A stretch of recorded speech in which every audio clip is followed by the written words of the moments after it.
యూజువల్గా నా డే అయితే 5కి ఆర్ 5:30కి స్టార్ట్ అవుతుందండి. బట్ ఈరోజు ఫ్రైడే కదా, ఇంకొంచెం ఎర్లీగా స్టార్ట్ చేస్తాను. ఎందుకంటే ఫ్రైడే రోజు మాకు కొన్ని ఎక్కువగా ప్రేయర్స్ ఉంటాయి, ఎక్కువగా ఖురాన్ చదవాల్సి ఉంటుంది.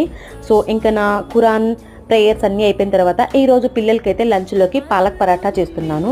సో దానికోసం నేను బిఫోర్ డేనే పాలకూరని మొత్తం అలా తుంచేసి పెట్టుకున్నాను ఫ్రిడ్జ్లో. ఇంకా తర్వాత దాన్ని అయితే ఒక 2-3 టైమ్స్ మంచిగా వాటర్లో సాల్ట్ వేసి వాష్ చేయాలి. దాన్ని ఇంకా మిక్సీ చేసుకోవాలి. ఇంకా ఇక్కడ నేను వీట్ ఫ్లోర్లో కొంచెం సెసమే సీడ్స్ ఇంకా ఘీ వేసాను, ఈ పాలకూర పేస్ట్ని వేసాను. దాన్ని అయితే ఒక సైడ్న పెట్టేసేయాలి. ఇక్కడ బ్రేక్ఫాస్ట్లోకి అయితే మిల్లెట్ దోశ వేసాను. వీటిలోకి పిల్లలు చట్నీ అయితే ఎక్కువగా తినరు, సో నేనైతే పల్లీల పౌడర్ వేసాను. ఇంకా ఇక్కడ పాలక్ పరాటాలోకి నేను పిల్లలకి ఏ డిష్ చేసినా సరే ఎక్కువ బటర్ ఆర్ ఘీతో చేస్తాను.